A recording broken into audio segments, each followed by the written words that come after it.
Okay, so I'm going to give you a brief tour through the Deutschlandmuseum, a new museum in Berlin that opened in June 2023. Very central in Berlin. It's right next to Potsdamer Platz. For those of you who are familiar to Berlin, it's really quite in the middle of Berlin.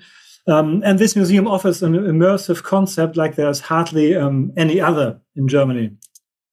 The thing is, we all know the standard way of museums to present their topic. And for people who are into culture or history buffs like me in general, these concepts still work great. But have you ever been to these kind of exhibitions with kids or people who generally are not interested in culture or history? Well, they will give you a hard time. And now from an educational perspective, wouldn't it be great to make these people enthusiastic about culture and history? And also from business perspective, we are a private institution, so we have to finance ourselves. You will find that these people represent a massive customer base. And we think immersion is actually the way to reach those people. So by the end of 2021, our director, Robert Rickel, which you see here in the picture, had the idea to create an immersive exhibition about German history. He has got much experience in the field. So in 2006, he opened up the DDR Museum in Berlin. In 2016, he renewed the German Spy Museum and acts as a director. And now he's also the director for the Deutschlandmuseum. And the first two museums I mentioned, they all pursue new concepts museum-wise, in which interaction and occasionally also immersion play a significant role, like this making new way how you can actually make museum storytelling. So by the end of 2021, a team of historians, game developers, graphic artists, educators, architects, and designers developed a concept for the Deutschlandmuseum that aimed to present and convey history in a new interactive and immersive way. So I'm going to give you a brief look with a very short clip, just one minute. And after that, I'm going to walk you through some of the rooms, and I'm going to tell you about the pros and cons of this immersive concept. And of course, how complicated it was for me as a historian to work with these designers.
All right.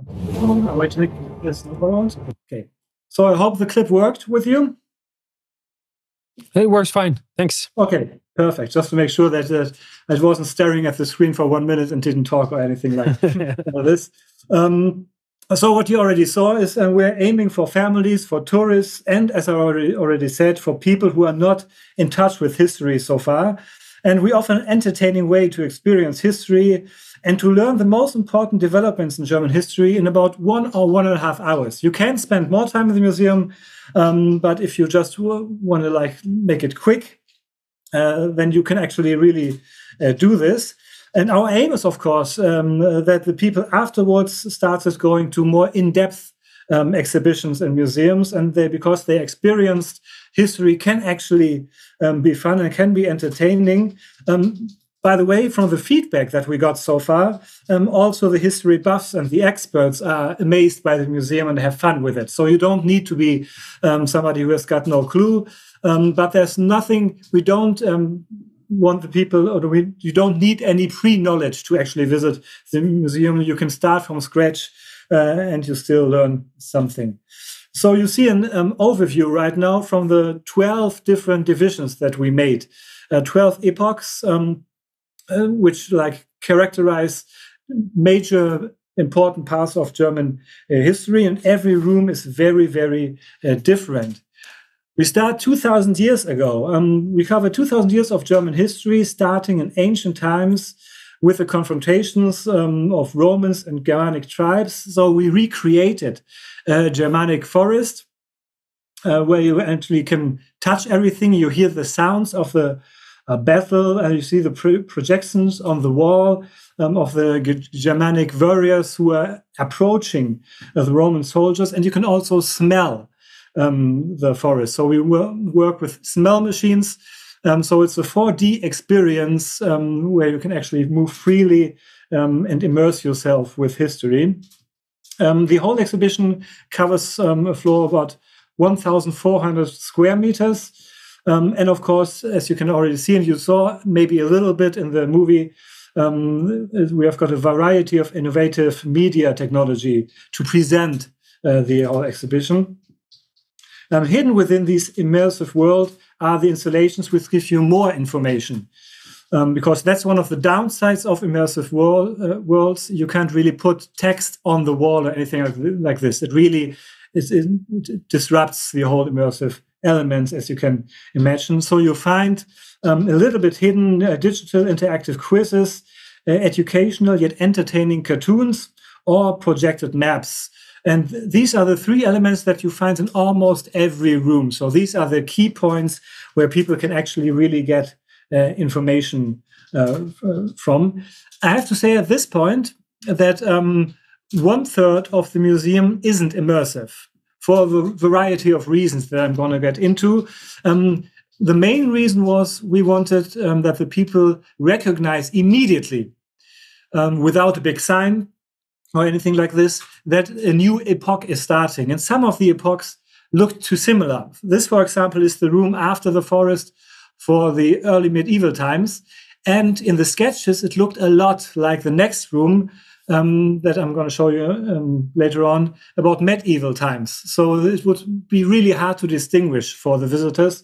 And that's why 1/3 of the rooms are abstract rooms with immersive elements. So you can see some of the elements in this room are also immersive. These abstract rooms are sometimes quite good because they give you a little bit more freedom. So you can put in these immersive digital maps that you see on here. You can put a little more text on the wall and so on. But of course, they don't leave the same impression as the other rooms. And another room is the room about nationalism. I'm going to show you later on, which is also an abstract room. So it's like most of it is immersive, but not everything, but for good reasons, as we actually think. This is the room about medieval times. This is a great example how complicated it actually was, because we worked together with a company called Creative Studio Berlin, and they normally create theme parks. So they are the ones who can build walls like this, actually, and the trees and so on, which look and feel natural, although they aren't. But of course, they don't have any historians working there. So they create theme parks like Disneyland and so on. And that's what the first sketches looked like Disneyland. And that's not what we want to do. We want to get as close to the truth of history as you could get. So I had to, and that was the first time for me as a historian. I had to need to get together with these designers and provide them with information how it might look like, how the windows, how the floor looked in a castle from the 12th century. It's not as easy as it sounds. Of course, you shouldn't take the movies, the medieval movies, because they are always not too historical. And also the castles that we have in Germany. We have got a lot of castles, but none is in the state of the 12th century. Either it's a ruin or it has been rebuilt over all the centuries. And we want to kind of remake it the same way it was in the 12th century. So we had to search for a lot of documents. We had to talk with the designers what is possible. Same with the trees. I'm not an expert on trees until then, because then I started doing research. What kind of trees were growing in Germany back then? How was the whole landscape actually back then? And that was very, very interesting and broadened up the way actually how you can present history than just writing texts and showing original objects or anything like this. Here and there, we have to make some concessions to technology. For example, in the right side here, you see a triptychon. I don't know if it's an English word, actually. It's a kind of an altar picture for the altar in a church. And it's there you also see these educational cartoons. And first we wanted to make it all with huge touchscreens until they told us, well, it's in this size touchscreens, it's very, very complicated to actually do it. That's why you see these small pads in front of it where you can actually choose different topics. And of course, that interferes a little bit with the immersion. But from the technical point of view, from now on, it's easier and better to make it like this and to maintain it and to feed it with new information. Maybe in a few years, I think there will be way more technology to really implement the touchscreens in there without any controlling device in front of it. But here and there, we have to make some concessions, actually. Besides the educational elements that I already mentioned, we also have interactive stations. What you see here, for example, is a printing press where you can print your personal bookmark. This is of course in the room about Reformation, where the invention of the millennium, as the Americans call it, was made in Germany, the printing press with movable letters. We also have an installation. I'm going to go back. Yeah, you see it here on the right end, where you can actually compose and listen to your own medieval song and get to know how German language sounded back then. You can also, with AI, create your own German flag, or you can solve a crime in Weimar Republic. So it's a different, very, very different interactive stations in every room. And that's important for us, that you don't have repetition there, that it looks and feels always different and is always a surprise. And of course, it should fit within the immersive concept. Also, what was important for us, all these stations don't need to be supervised. So the people can actually use it themselves. Overall, in the whole museum, you find persons or staff standing alone, standing in the corner and looking grim and telling the people what to touch and what not to touch, like you see in many museums, because that's a whole problem. If you want to make it immersive, that's not really working. So we have stuff in the museum, guides, but they are only there to do the tours and to answer questions for the visitors. But apart from that, they can move around freely and they can touch everything. So everything has to be built really good to function on its own, because especially kids test around quite a lot. And that's a problem. We've got a lot of experience. In the German Spy Museum, we've got more than 30 interactive stations. So we know actually how to do it. But sometimes you're really surprised how much power a 5-year-old can actually develop when he's testing out certain machines and this. Of course, we are still a real museum. So we also have original objects in there. And all the objects, the historical objects that we show, they are all original. So they are not replicas. And that's why in the first part of the museum, you see it in the back here, they are in traditional cabinets, actually, where we present them, because we wanted to make sure that the people recognize that these are really historical artifacts. If we would have included them in the immersion, it would be really hard for the people to distinguish.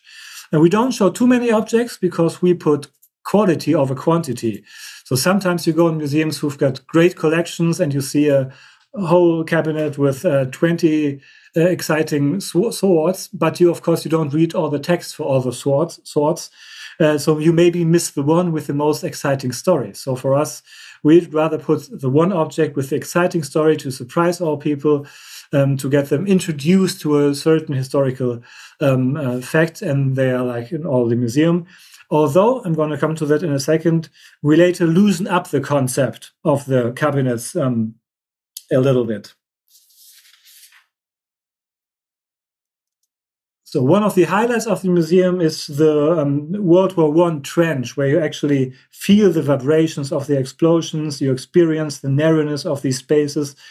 All the rooms have a special sound design, and they are always very different. Here also it was important for us that the people recognize with all senses that it's a new epoch. So sometimes you hear the sounds of battle, sometimes you hear nature sounds, sometimes you hear certain songs.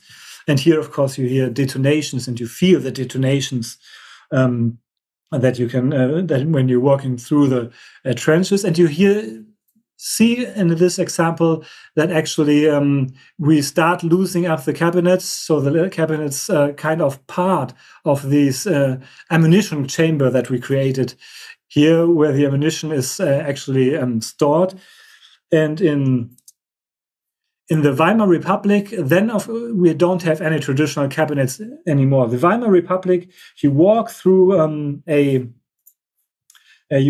shopping arcade of the 1920s, and all the objects that you see in the shopping windows are original. So here, actually, it's even more immersive because the original objects and the other stuff work together. It wasn't that possible from our point of view to do it before that, because the distinction was too complicated. And of course, the more we get to modern times, the more objects we have got. So we can actually even fill up the whole shopping arcade with modern windows. The immersion, of course, goes from top to bottom. So also the floor is always very immersive. As you can see here, I'm going to give you another example. Here in the room about the 30 Years' War, you see the walls, and maybe you can I think on the picture you can't see it as good as I wanted you to see it. I'm sorry, but you see water stains, fake water stains on the bottom, and they are that good that frequently visitors come to us and say, "Oh, there's water leaking somewhere," or "Somebody spilled water and there's a water stain in this room." No, it's part of this whole whole room, and it depends. It's really important for the immersion that you have even some. I wouldn't call it weaknesses, but some everyday things like this. Water stains, you have squeaking floor in the medieval times and so on. So it comes very, very natural, and it feels old. And at the same time, even the floor that when you're walking through the forest, it feels like soft earth. It has to be wheelchair accessible. So you always have to make the compromise between modern accessibility of a museum and still do it immersive. And of course, if I'm talking about the trenches, you can't show like the whole world. So you can't show dead corpses or anything like this. It's a family museum, so you can get somehow close to the truth, but you can't show the whole truth. It would be a little bit too much. Even in here, some of the kids are actually frightened in our experience.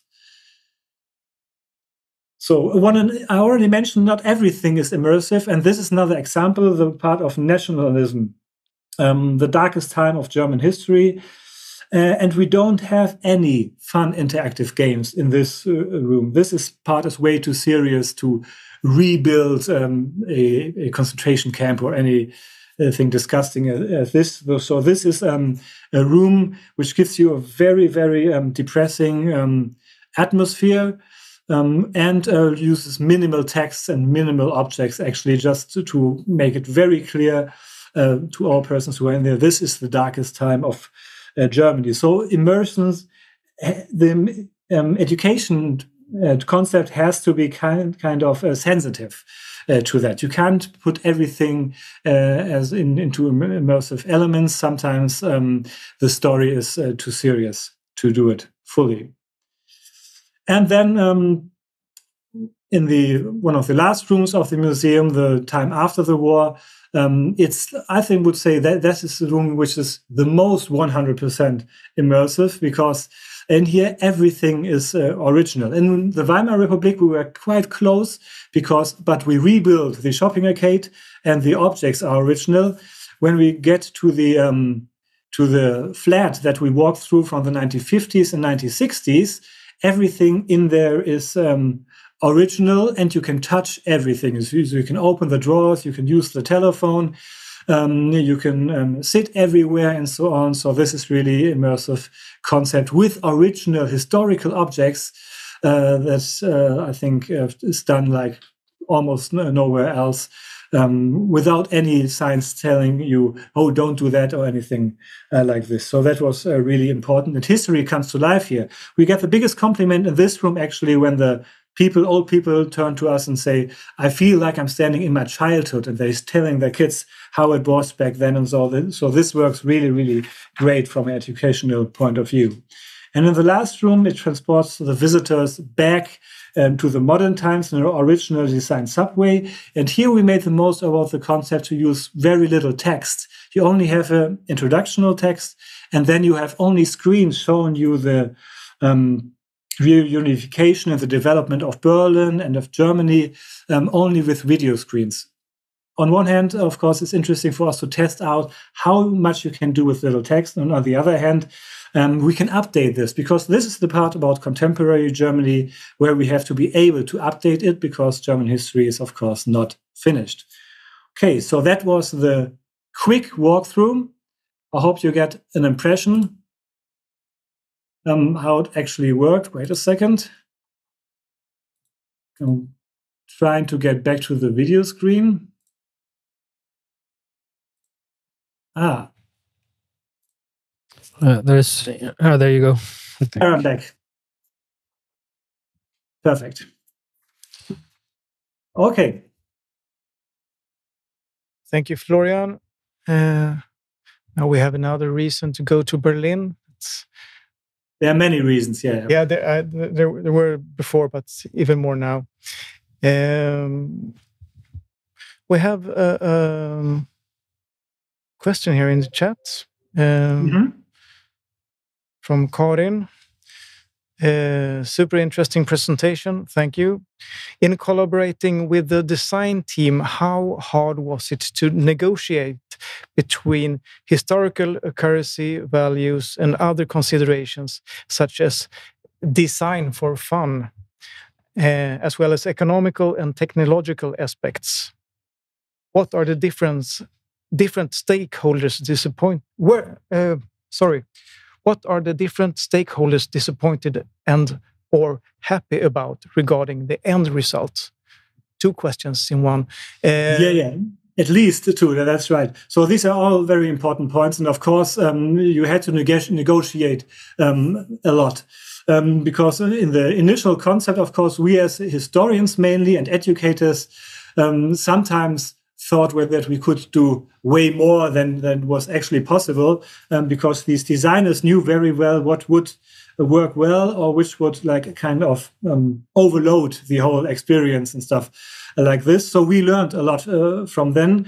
Actually, we didn't have harsh discussions or anything like this. So they were very willingly to listen to us and to use the information that we provided for them. And we were very open-minded, actually, and trusted them that they actually knew what they were doing. And we were surprised. So with the outcome, everybody was really surprised. So when we saw that how the forest emerged, for example, or the medieval castle emerged, it was amazing to see how close it was. And it looked way better than in the sketches.